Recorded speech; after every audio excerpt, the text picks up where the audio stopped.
So the transfer window's been closed for a few days. The dust has pretty much settled. But in isolation, how did we do?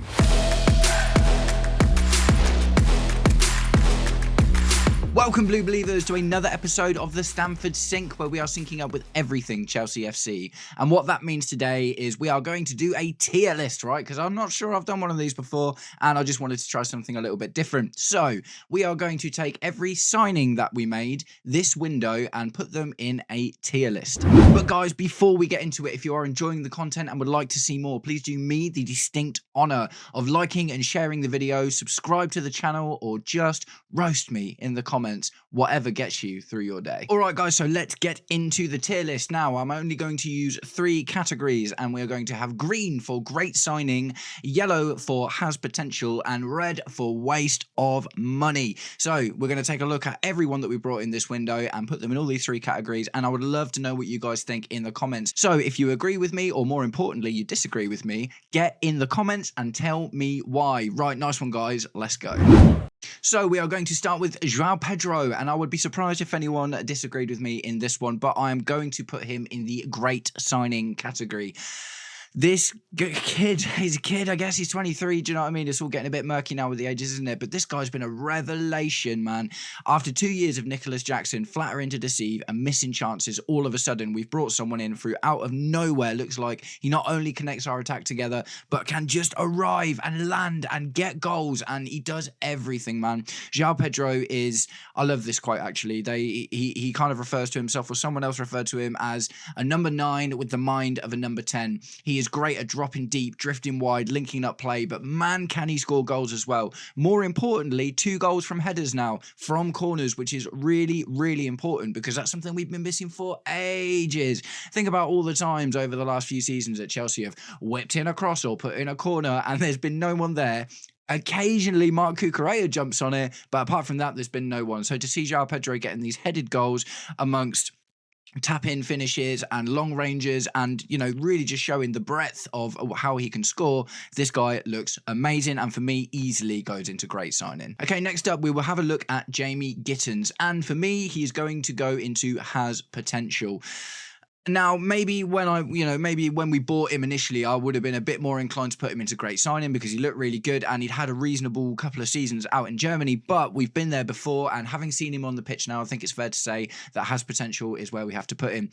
He's already shown us what he can do and what he's going to be good at, but he needs to bed in, right? And I think you can instantly say one of the differences, despite being English, between him and João Pedro has Premier League experience, and that seems to make a big difference, right? Jamie Gittins is an excellent byline winger and something I like to call a widdly bad man, and he is just so good at taking on his man, right? He's so good at taking on his man, but I would argue that his decision making needs to improve. He needs to get used to the rough and tumble and the rigor of the Premier League and learn how to make the use of those skills in a much more physical competition, right? I do believe that Jamie Gittins is going to do well. 100%. If you'd have last season said to me, would you play Jamie Gittins over Jadon Sancho or Mykhailo Mudryk before he got banned, and things have gotten worse about that recently as well, yes, I would have put Jamie Gittins in over there, but looking at what we've seen from him so far, it looks like he's not just going to hit the ground running, but I do believe he has potential, so that's where he goes. Next up, we have Mr. Liam Delap, and again, for me, this one has potential, right? Because even, when we bought him, I would have said the same thing. At the end of the day, the kid's come from Ipswich, man. Do you know what I mean? He scored 12 goals in an Ipswich team that got relegated at the first time of asking.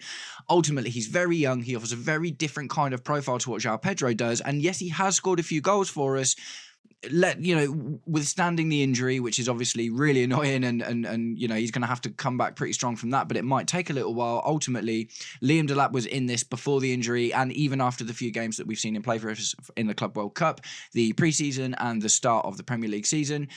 He's not hit the ground running, but 100% not a waste of money, man. I do believe that Liam Delap is going to be a really, really useful squad player, and I think it's great that he offers us something else. I love the fact that he's a bit of a flat track bully and has that bit of old school striker edge about him, right? So yeah, for me, Liam Delap goes into has potential. Next up, Yorel Hato, and instantly, man, for me, this goes into great signing. And again, we haven't seen a huge amount of him, don't get me wrong, but the little glimpses we've seen of him in a Chelsea shirt, also juxtaposed against how well he did at Ajax last season, he looks great, man. He looks really, really, really good. And in a year or two, is probably going to be pushing Cucurella for that spot if he keeps on developing. He's got an amazing platform for a 19-year-old at the moment, right? And the thing is, this is one of the things about Jamie Gittins as well. We haven't seen much of Yoro Hato on the pitch yet, but when you look at what he's offered versus what Jamie Gittins has offered, he hasn't looked like he doesn't know what to do, and he hasn't bedded in, despite being a little bit younger. Do you know what I mean? He's younger than Jamie Gittins, but he's already so confident and so technically proficient. I expect him to be a bit of a creative force as well. And ultimately, the most important reason he is a great signing is because he's exactly what we needed in that backup for Marc Cucurella. Marc Cucurella played so much football last season, and our players are dropping everyone's players are dropping like flies at the moment, man. Injuries are rife throughout the Premier League, and having someone like Yoro Hato to back up Marc Cucurella either helps us avoid those injury issues because he isn't going to have to play all the time, or if there is an injury to Marc Cucurella, then he easily comes into that team as an able deputy and offers a lot of the same versatile options that Marc Cucurella does as well. So for me, Yoro Hato, great signing, and I'd love to know what you think about that in the comments. Next up, this one's going to be maybe a little bit controversial. It is Alejandro Garnacho. And I'm going to put him in great signing, man. I'm going to put him in great signing. And there's so many reasons to talk about this thing. Obviously, I released my, video when we signed him. It was about 20 minutes long. I did go into quite a lot of depth about why I think Garnacho is actually going to be a good shout. Ultimately, I could end up with egg on my face by the end of this season. We will have to see. But compared to Jamie Gittins, there are a few reasons that I think Garnacho is more likely to just hit the ground running, right? So I won't go into it in depth like I did in that other video, but there's a few reasons.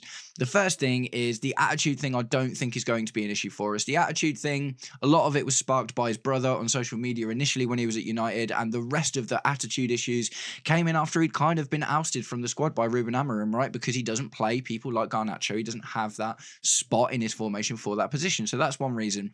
The other reason, which I think is the most important reason to look at, is look at Garnacho's rise juxtaposed against Man United's fall, right? This is the thing.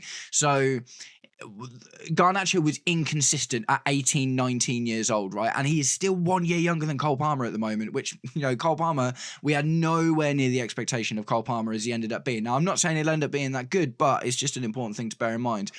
As Man United dropped from 3rd to 5th to 8th to 15th, Garnacho's goal and assist return kept on increasing. So again, under duress in one of the most difficult teams to be in Man United's history, as they were called out by their own manager as being the worst Man United team ever, Garnacho's numbers just kept going up, man. And 21 goal and assist involvements last season. That is really, really good. Imagine what he might be able to do in a team that wants him, with a manager that's interested in him, where he might not feel loved by the fans initially. There's going to be a lot of pressure under him, but I don't think it's going to take much, man, for Garnacho to win the fans over. And like I say, you can tell just from his numbers how quickly he's developed. Do you know what I mean? 21 goal and assists in a season at 21 years old under the worst Man United season of all time. That's amazing. Like I say, man, imagine what he can do when the players around him connect well together. He's got a good manager who offers him tactical instruction that benefits his position and his style of play. I'd love to know what you think about it in the comments, guys. I know a lot of people weren't into the Garnacho thing, and if I'm completely honest, I wasn't at the start either. But being a YouTube content creator now, I did my due diligence and I went and researched him a lot, as much as I could, to try and make a fair, objective decision. And for me, Alejandro Garnacho is a great signing. And last of the 6 incomings we've had, it's not a buy. We loaned in Facundo Buonanotte from Brighton. This one caused a lot of size for a lot of reasons, right? Obviously, the Brighton thing for a start. Do you know what I mean? I know a lot of Chelsea fans are sick of us just kind of doing all of our shopping on the coast at the moment, and it feels like, they're not doing so well for us to be going and poaching their players all the time. But at the end of the day, man, look at who we have brought in from them that have done well. Cucurella, Moises Caicedo, João Pedro. Do you know what I mean? There are more examples of shopping at Brighton working for us than not. But ultimately, it was a strange signing, wasn't it? Because they've loaned a young player to us with no buy obligation, with no other. It's just a literal straight dry loan. And that in itself is a bit unusual. I haven't put anyone in there yet, but I'm right now, having not actually seen him play in the Chelsea team, I'm going to put this one in waste of money. We've got so many attacking talents to add to the ones that we already had last season, the ones that we've brought in this season. There's so many attacking talents that I'm just not convinced he's going to get loads of game time. As of today, I've seen that he's been left out of the Champions League squad as well. So it seems like his position in the team, unless he literally has a Cole Palmer-esque season, is going to be wait until someone gets injured or wait until we've got 3 games in the space of 10 days or something, and then he might get some game time. At the end of the day, the reason I put this down in waste of money is because we've got the likes of Reggie Walsh and Genesis Antwi, and we've got players in the squad already who can be called up to potentially fill that same position. So look, I might be wrong about Buonanotte, and it's not even really a dig at him as a footballer. Do you know what I mean? Because he's got two international caps for Argentina. That's really impressive. Scored 6 goals in a relegated Leicester team. Reasonably impressive for a 19-year-old at the time that he was, because he was out on loan there. I just think that we need to be pushing. Like, look at all the money we could have got for Tyreek George. Do you know what I mean? And Tyreek George is still here now as well, by the way. Do you know what I mean? So maybe he was brought in with the idea that Tyreek George was going to go out. I don't know, but I just don't see space for him in the squad. And for that reason, I'm going to put him in at waste of money. So I'm going to add a couple of little bonuses to this one, right? Because we've brought in 6 players, but there are some new faces in the squad as well, right? And those are players that we had bought before and loaned back out to their respective clubs or different clubs, and we have now brought them back in. So just to fill out the video a little bit, we're just going to talk about some of the players that we didn't sign this season, but they are technically new faces in the squad, and we'll see what we think about them. Next up, Dario Esugo, and another one for me, has potential. Like, he's not played very much yet, do you know what I mean? But he has looked good when he's come on. And the interesting thing is he seems to be the perfect backup for Moises Caicedo, and he seems to have a similar mindset, albeit nowhere near as good yet, obviously. We haven't seen enough of Dario Esugo to say that he's been a great signing, and I would argue we haven't seen enough of him either to say that it's a waste of money, because what we have seen of him has been reasonably good. So far, Dario Esugo has never come on the pitch and made things look worse than they already were. I think Dario Esugo is one of those players we're going to see a lot more of when the games start coming in thick and fast, right? When it comes to, like, you know, Champions League and Cup games and all this starts sort of kicking off.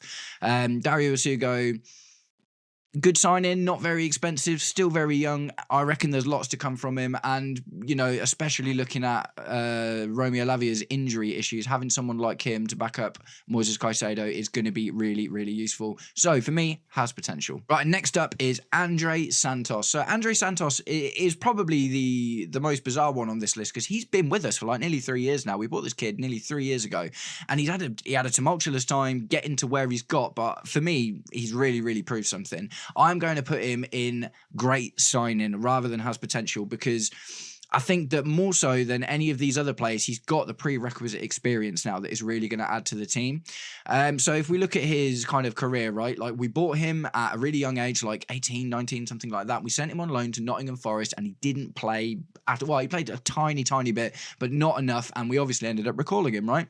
Then we sent him to Strasbourg, and Strasbourg is...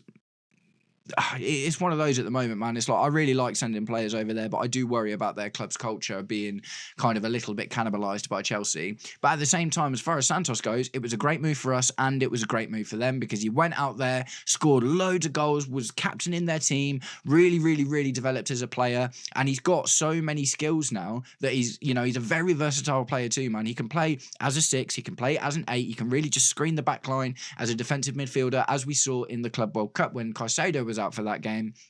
Santos is a great buy, and not only is he a great buy, I'm really happy to see him in the squad this season. And there was talks of Man United being in for him. People were basically coming in at the end of the window saying they were going to drop big money on Santos, and we ended up keeping him, and I'm really grateful that Chelsea did keep hold of him. For me, Andre Santos, great signing. And last but not least, of course, it is new Brazilian wonder kid Esteval Willian, Stevo, and he just goes in great signing so far, doesn't it? Man, this kid, he's 18 years old, and the thing is, I maybe it's a little bit unfair, but I use players like Esteval Willian to help justify in my head why I don't think Tyreek George merits a full place in the Chelsea team just yet.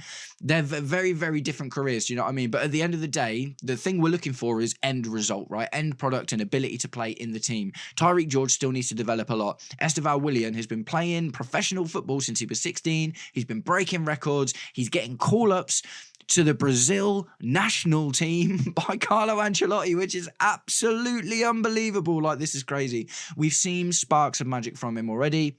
He's not freely scoring and assisting. He is definitely getting used to the rigors of the Premier League, and we're not just going to see him start every game, because you shouldn't do that with an 18-year-old lad, man. 100%. We need to bed him in properly to make sure that we don't injure him or, do you know what I mean, like make things really bad. But at the end of the day, man, I think anyone that's seen Esteval Willian on the pitch so far could easily say he's a great signing. His ceiling is infinite at the moment. Do you know what I mean? He could literally just go to the absolute top of the game if he's managed properly. And that is it for me. Esteval Willian, man, 100% a great signing. And if you disagree with me, I'd really, really love to know why in the comments. So have a chat with me about that one if you don't. And that is it, guys. That is my Chelsea tier list of the players we bought, but also added a little bonus there of players that are coming into the team that are kind of like new signings, even though we didn't actually sign them this summer. So that is my list, man. That is my list. I'd love to know what you think about it. This was actually a really fun one to make. I'm going to be trying to do a little bit more of this kind of stuff in the future, right? As the channel is evolving and growing. Now the transfer window's over and we're focusing more on the football. Wicked. And guys, there's a couple of other things I want to talk about as well. So today I've just applied to join the YouTube partner program, and I've just crossed the first barrier, right? Not the second one yet for ad revenue, but the first barrier. So huge thanks to all of you who have helped me get this far already. I'm absolutely loving it. And I've got something to show you, right? I've got something to show you. So I will be launching a merch store, and that is going to be connected to something else, which is going to be winnable prizes, right? I have designed a t-shirt. I'm wearing this t-shirt right now, and I would like to know what you think, and if you guys are interested in it, right? Because it will be available one way or the other. You will be able to win it, or you will be able to pay for it if you are interested in it. But I'd love to know what you think. So I did a collab with an Arsenal fan a little while ago where I made him admit that Chelsea were the champions of the universe, and I'm going to make him wear this t-shirt if Arsenal aren't 12 points in front by Christmas, right? So, guys, it's blue, so the green screen, you can see it's going through a little bit. But Chelsea are the champions of the universe. And guys, if you want one of these t-shirts, hit me up in the comments, and I can send you the link now because the store is live, or if you want to wait for your opportunity to win it as a prize, that is coming very soon too. Nice one, guys. I'm going to wrap the video up there. Click all the buttons, man. Click all the buttons. We're on the road to 1,000 and it's going so well, and I can taste it, I promise. Nice one, guys. I hope you all have an absolutely wicked day, and I'll catch up with you very, very soon. Take it easy. Peace.